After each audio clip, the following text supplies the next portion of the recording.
I started listening to the podcast, did that, for probably a couple years before I connected with your investment counselor, Sarah. She did a great job of kind of holding my hand through the process. I'm probably one of the more needy clients she worked with, but ended up buying my first property in 2011 in Atlanta, and then waited a few more years until my next one, but 2014 purchased in Memphis. And so that's kind of where I am at this point. Welcome to the Creating Wealth Show with Jason Hartman. You're about to learn a new slant on investing, some exciting techniques, and fresh new approaches to the world's most historically proven asset class that will enable you to create more wealth and freedom than you ever thought possible. Jason is a genuine self-made multimillionaire who's actually been there and done it. He's a successful investor, lender, developer, and entrepreneur who's owned properties in 11 states, had hundreds of tenants, and been involved in thousands of real estate transactions. This program will help you follow in Jason's footsteps on the road to your financial independence day. You really can do it. And now, here's your host, Jason Hartman, with the complete solution for real estate investors. Welcome to episode 1150. This is your host, Jason Hartman, and today we have a 10th episode show where we are going to talk about something of general, I'm not going to say interest, but super high importance. We are going to talk about shortcuts to happiness with our guest, Tal Ben-Shahar. Great interview. I think you'll really enjoy this and get a lot out of it. You can kind of hack everything in life, right? You can hack happiness, so why not do that? So we'll talk about that today. Our upcoming Meet the Masters event, we are totally sold out of VIP tickets, but we still have a few. Actually, I can tell you we have exactly 10 seats left because 2 more just registered a moment ago. Hope you'll join us for that. It's not far away. It's just the week after this one, or the weekend after this one, I should say. That, of course, is in Newport Beach, California. Beautiful place to have an event. So we have 10 seats left, general admission and elite admission only, no VIP left. Get your tickets for that at jasonhartman.com. And I had another talk with George Gilder today, one of our speakers for Meet the Masters. And before we get to the interview on happiness, I just thought it would be worth spending about 3 minutes with George, just hearing a little bit about what he's planning to talk about at Meet the Masters. He's on a bit of a little mini speaking tour through Caltech and doing some other engagements in Pasadena with various science people. Then he's going to come and speak at our event. And so here is George Gilder. I am very excited about the upcoming Meet the Masters event, and of course we have George Gilder speaking. I had the pleasure of meeting him many years ago on a Forbes investor cruise in Scandinavia and Russia. Then I've had him on the show several times.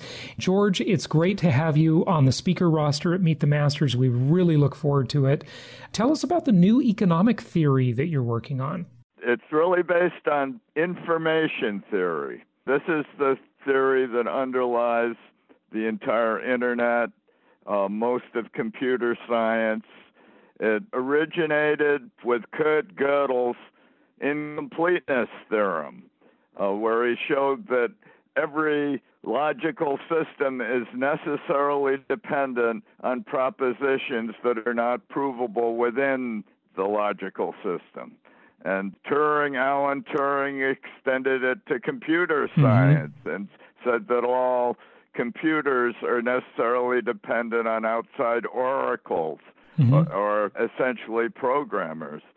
Claude Shannon extended it to the whole internet, developed a definition of information that allowed you to calculate the capacity of any telecommunications channel.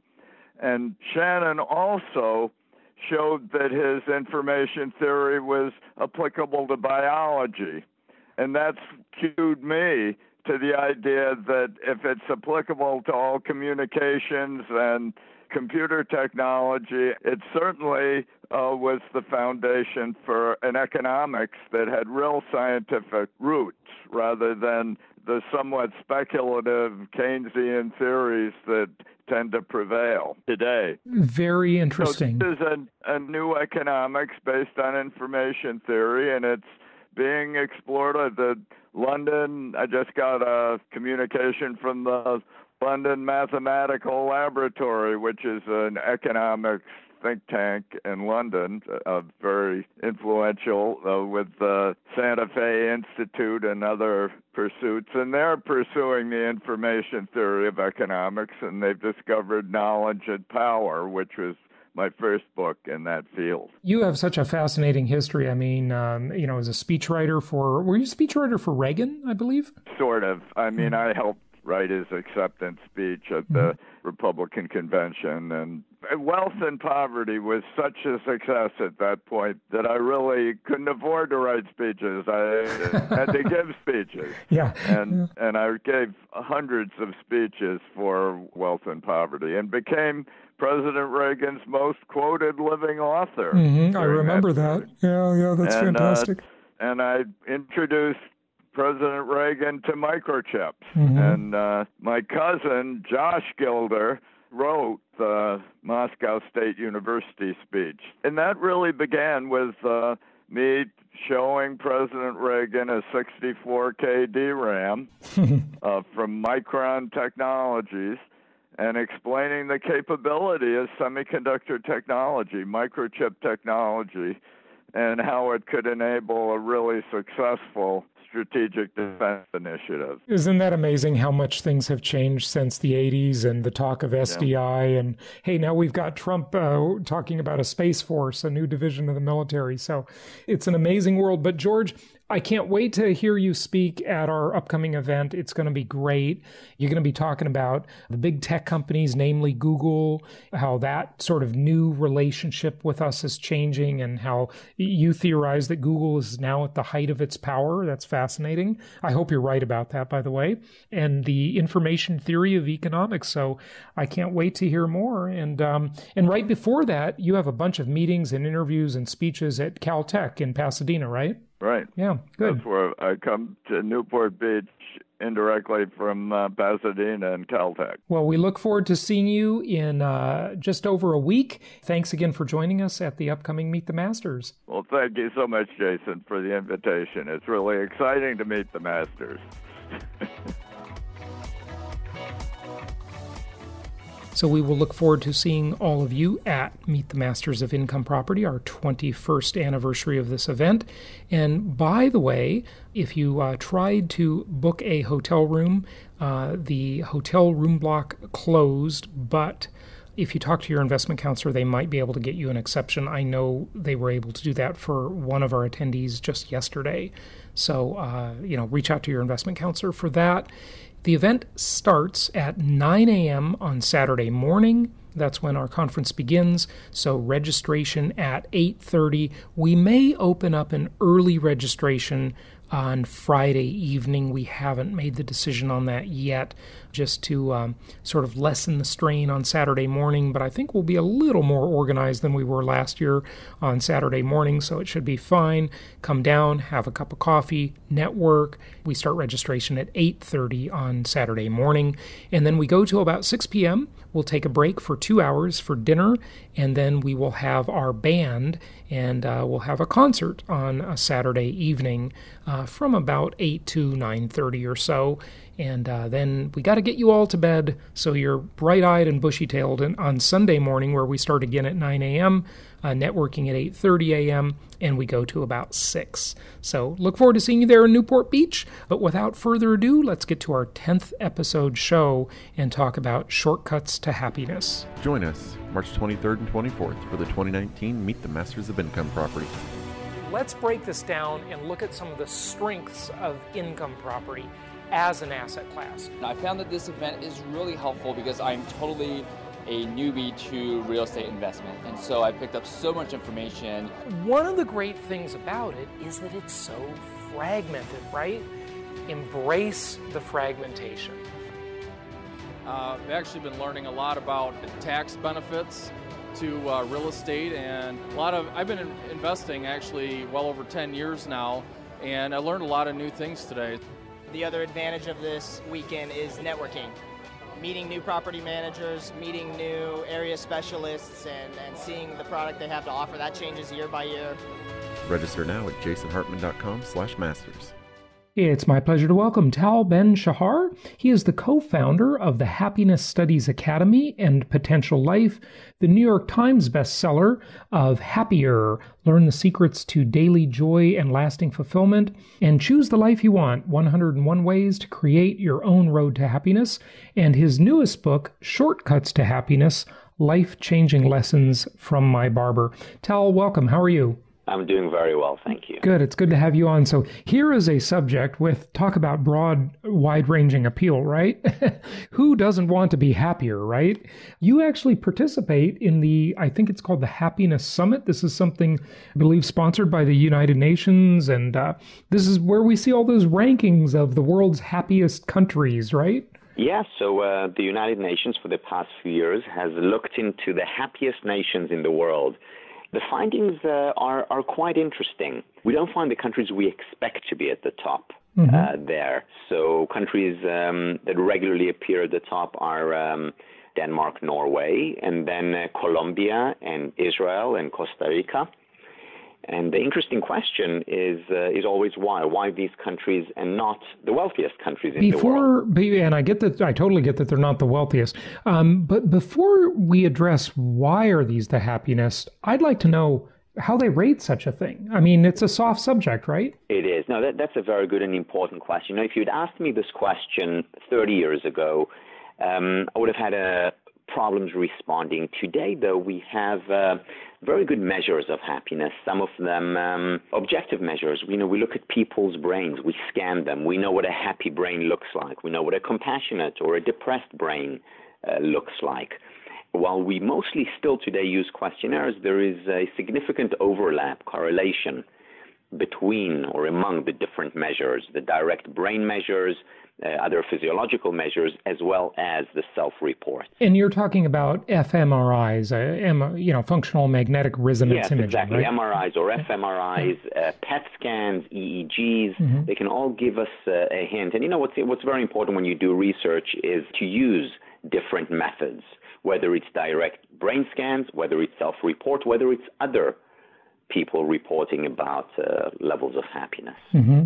How do you know what a happy brain is from a scan? How can a scan tell you that? Is it like a questionnaire and then the person gets into the machine and then you scan them and say, okay, this person says they're happy and that's what how their scan looks. Is that what they do? Yes, you could do that. However, the way people measure happiness levels is they look at what areas of the brain are more active. So, for example, we know that people with more activation, neural activation, that is, in the left prefrontal cortex, that's just the front side of your brain, they tend to be happier. People with more activation on the right, they actually tend towards depression.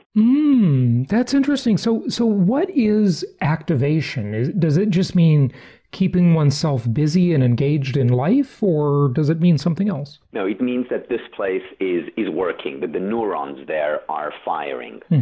So, just like you have...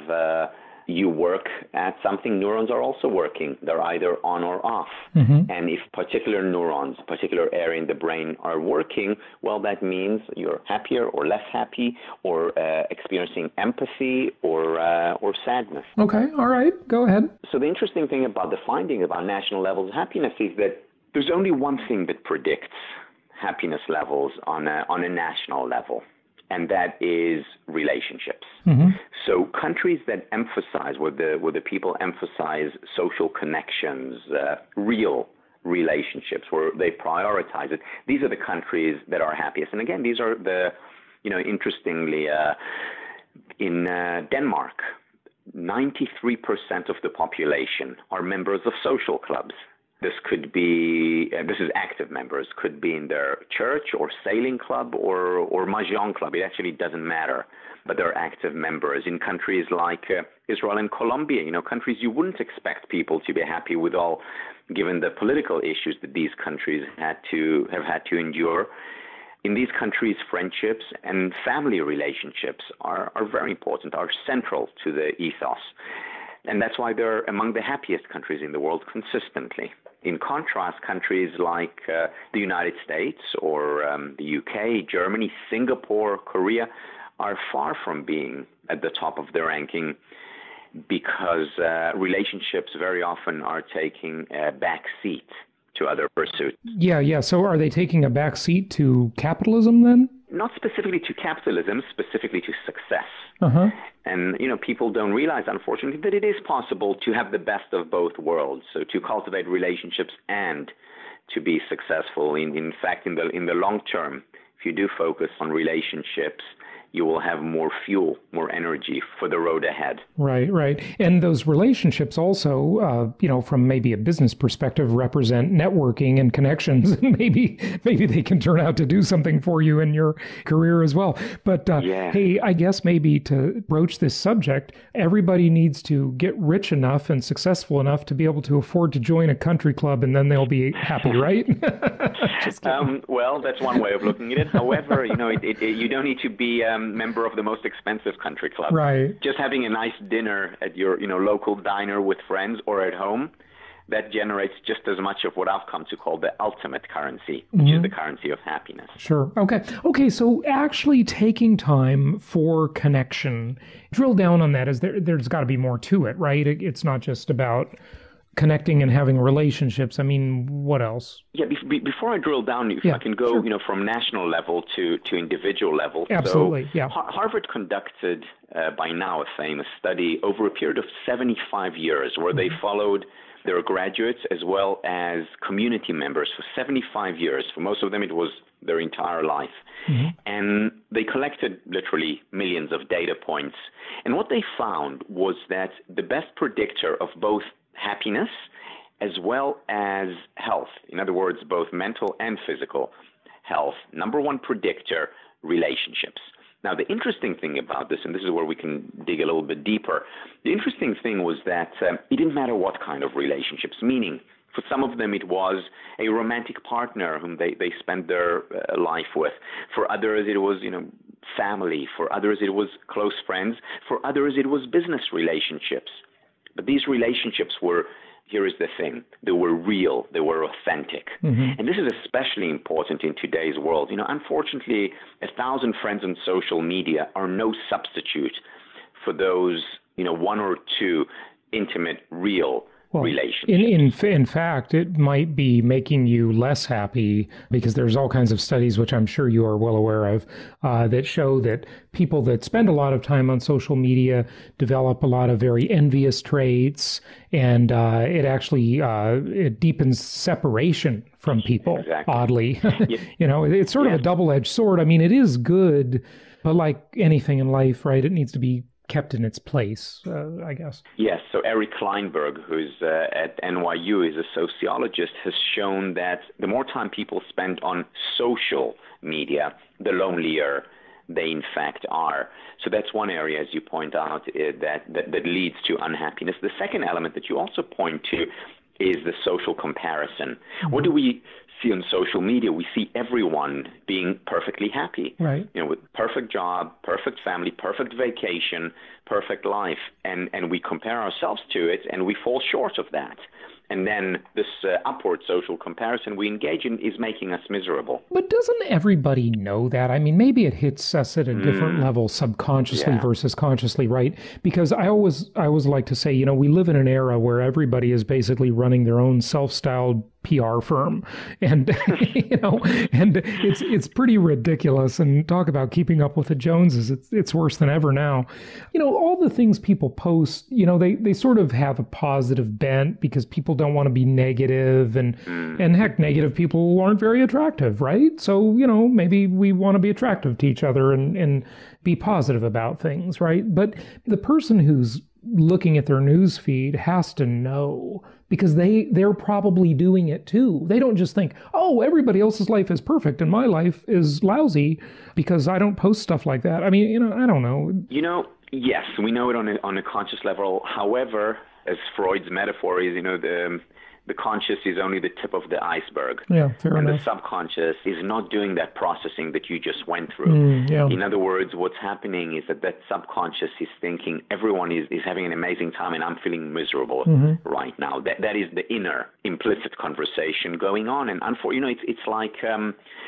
you look at the magazine covers, or, and a couple of my students have done research on this and self-esteem. And girls and women know that these are photoshopped images and that there are only, a handful of, supermodels. And yet this is what the subconscious is comparing them to, and it's hurting their self-esteem. Same with social media. Tell us about your barber. What are some of these lessons that you learned from your barber? Yeah, I must say the first lesson that I learned from my barber is that you can learn lessons from your barber. Okay. So for the past 30 years, I've been an academic. I've delved into academic journals and ancient texts and modern research. And here, I went to my barber and I realized that I was actually feeling great after a haircut. And great not just because he made me look better, because he made me feel better. And I started writing a book about him and basically collecting his pearls of wisdom over a period of 2 years. And many of these pearls of wisdom, I then found similar ideas in Aristotle and Lao Tzu 2,500 years ago, or Marty Seligman and Sonia Lyubomirsky, who are doing research in positive psychology today. Talk to us about, for example, the lesson on relationships from your barber. So my barber, again, didn't read the Harvard study on relationships or others, and yet he understood that in order to lead a happy life, he needs to spend quality time with people he cares about. Moreover, when we came into his salon, phones were off. He encouraged us to be engaged with one another. And he didn't need fMRIs to show the impact of social media and social comparison. He understood it. So relationships was one thing. The other thing was also, interestingly, silence and the value of silence. So there is one of my friends who writes in the area of leadership, talks about how silence is the sound of thinking. And that's so important. It's so important for managers and leaders to spend more time in silence. And it's not something that's done enough because we feel very uncomfortable. We even have the phrase awkward silence. And yet these periods of silence are critical for self-development and self-growth. Yeah, I love that line from The Prophet by Khalil Gibran. Of course, everybody knows the book. He says, you talk when you cease to be at peace with yourself. Talks about the importance of silence. So very, very good point. What else? Maybe another lesson. How about anger? Does anger serve a useful purpose, or is it all bad? So anger, first of all, is natural. And yes, it has an evolutionary reason and basis. However, most of the time when we get angry, it doesn't serve us. And, it reminds me, one of the stories that I tell in the book about Avi happened when I was having my haircut, and a woman walked in to have her haircut, and she was seething.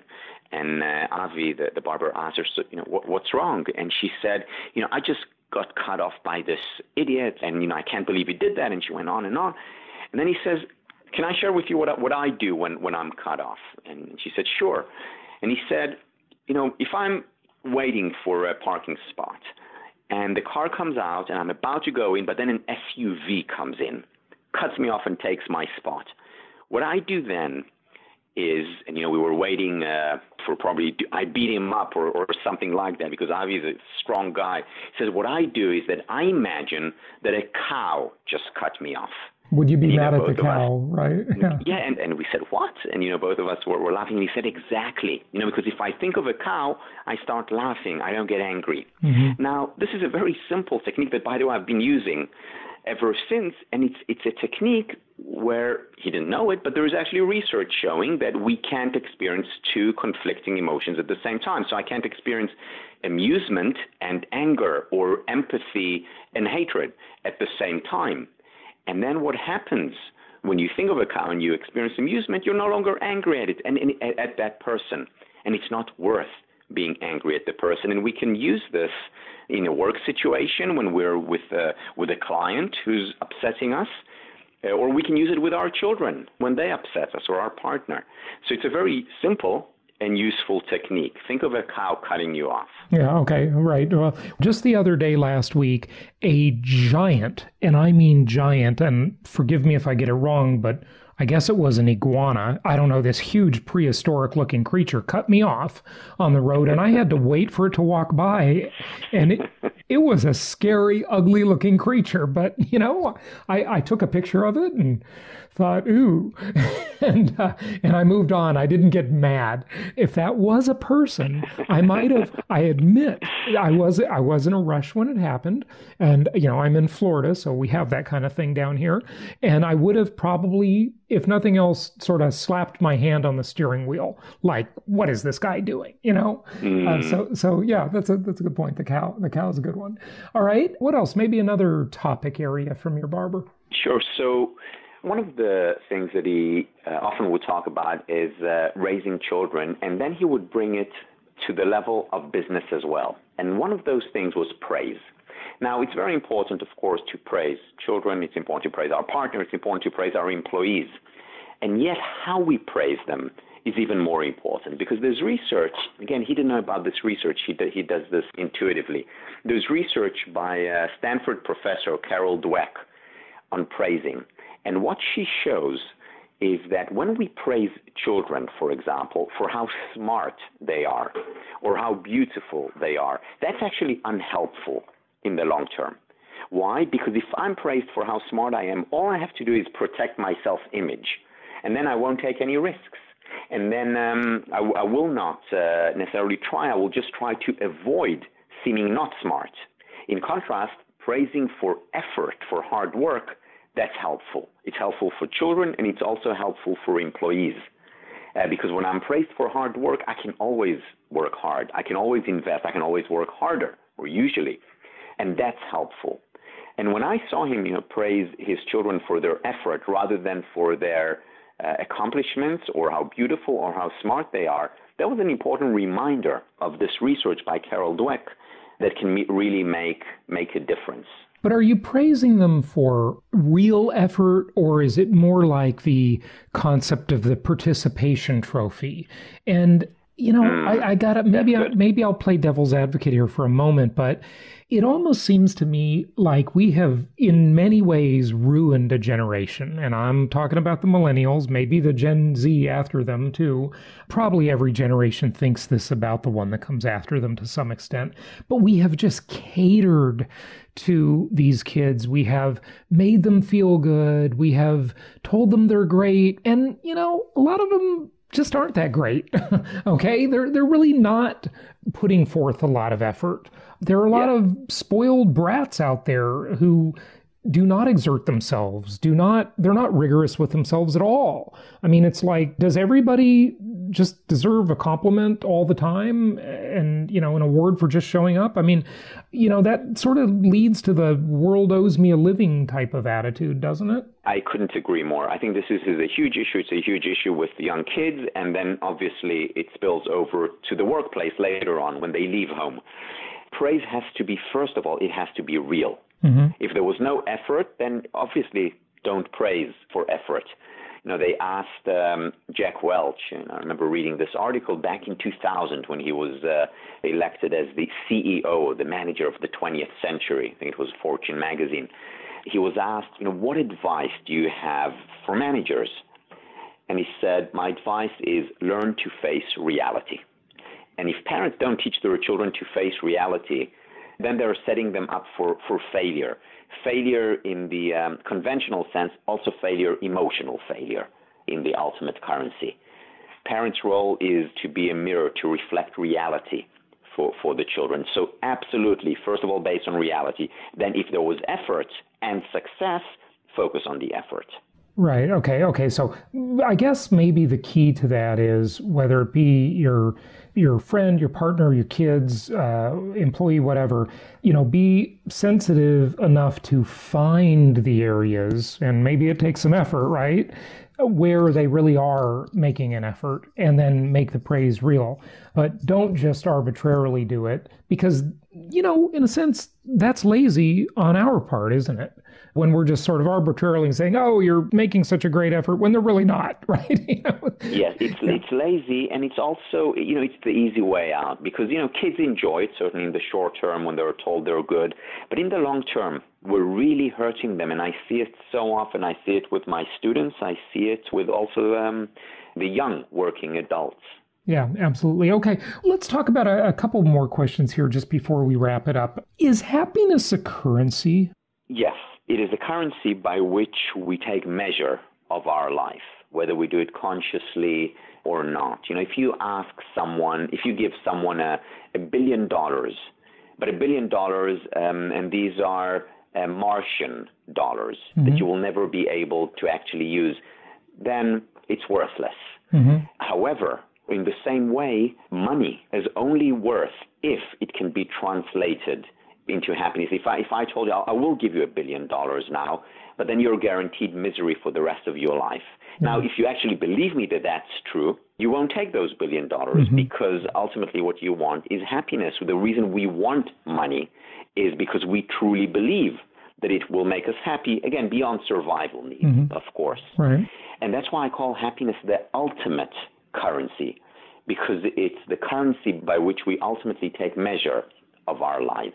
Every other currency we translate explicitly or implicitly to the currency of happiness. Yeah. So I think people get very off track and confused there when they think somehow pursuit of money to any degree at all will make you unhappy. And that's just such a silly idea. They use these few examples they've heard. Well, money doesn't buy happiness. Well, neither does poverty, right? But there is a prudent middle ground in there somewhere, isn't there? Because you don't want to be a slave to anything. Money should not be the master. That's right. So basic needs are critical for happiness. We talked earlier about national levels happiness. Countries that are poor, contrary to what many people think, they're actually in general very unhappy there. People who have no money and then you give them an extra $1,000 a month, money will make them happier for sure. However, beyond basic needs, additional money does not make us happier. Right, yeah. What else should people know before you go? Just any question I haven't asked you? Perhaps the first step to happiness is allowing in unhappiness. So there's a common misconception today that the happy life is a life devoid of painful emotions, when in fact painful emotions, sadness, anger, envy, disappointment, frustration, anxiety, these are all natural human emotions. We all experience them. The question is what we do when we experience them. One thing we can do is reject them and chastise ourselves for experiencing them, and then they only intensify, they only grow stronger. In contrast, if we accept them, embrace them as a part and parcel of our life, of any life, in fact, then they don't overstay their welcome. So it's when we allow in unhappiness, embrace painful emotions as natural, give ourselves the permission to be human, that's when we open ourselves up for pleasure. And in fact, Khalil Gibran, whom you quoted earlier, talks about that. You were making me think of it. The deeper you carve into your being. Yeah. Go ahead and say that. I can't remember it, but I do remember. Yeah, I don't remember the exact word, but it's the deeper the sorrow, the more open you are, the more you can accept and take in the joy in life. I always found that interesting, that the more hardship one endures, and you don't want to intentionally go out and endure hardship, obviously, right? But if you don't have some of that in your life, you just don't have a reference point to appreciate when it's good, do you? The point also is that you learn a lot when you experience hardship. One of my ex-colleagues, Ann Arbison, said the following. She said, "Never let a good crisis go to waste." Well, Rahm Emanuel said that too in a political way, and people didn't like it too much. Go ahead. Right, and we learn and grow from hardship. Clay Christensen talks about how the best leaders are the ones who do experience hardships and difficulties earlier on in life, there's actually a strong correlation between failure, difficulties, hardships, and ultimate success. One of the sound bites that I repeat to my students and to my children as well as to my clients is learn to fail or fail to learn. There is no other way. That's how we learn how to walk. That's how we learn how to eat. That's how we learn to be in a healthy relationship. And that's how we learn to manage. I couldn't agree more. That's excellent. And, Seneca said one must wait until evening to see how splendid the day has been. So having that point of comparison, I mean, we're just full of quotes today, aren't we? Having that point of comparison is very important. Give out your website and wrap it up for us. Yes, so my website is Tal Ben-Shahar. That's TalBenshahar.com. And there you can find links to my books on leadership, on happiness, as well as links to my online classes. Fantastic. Tal, thank you so much for joining us. Thank you very much. Thank you so much for listening. Please be sure to subscribe so that you don't miss any episodes. Be sure to check out the show's specific website and our general website, hartmanmedia.com, for appropriate disclaimers and terms of service. Remember that guest opinions are their own, and if you require specific legal or tax advice or advice in any other specialized area, please consult an appropriate professional. And we also very much appreciate you reviewing the show. Please go to iTunes or Stitcher Radio or whatever platform you're using and write a review for the show. We would very much appreciate that. And be sure to make it official and subscribe so you do not miss any episodes. We look forward to seeing you on the next episode.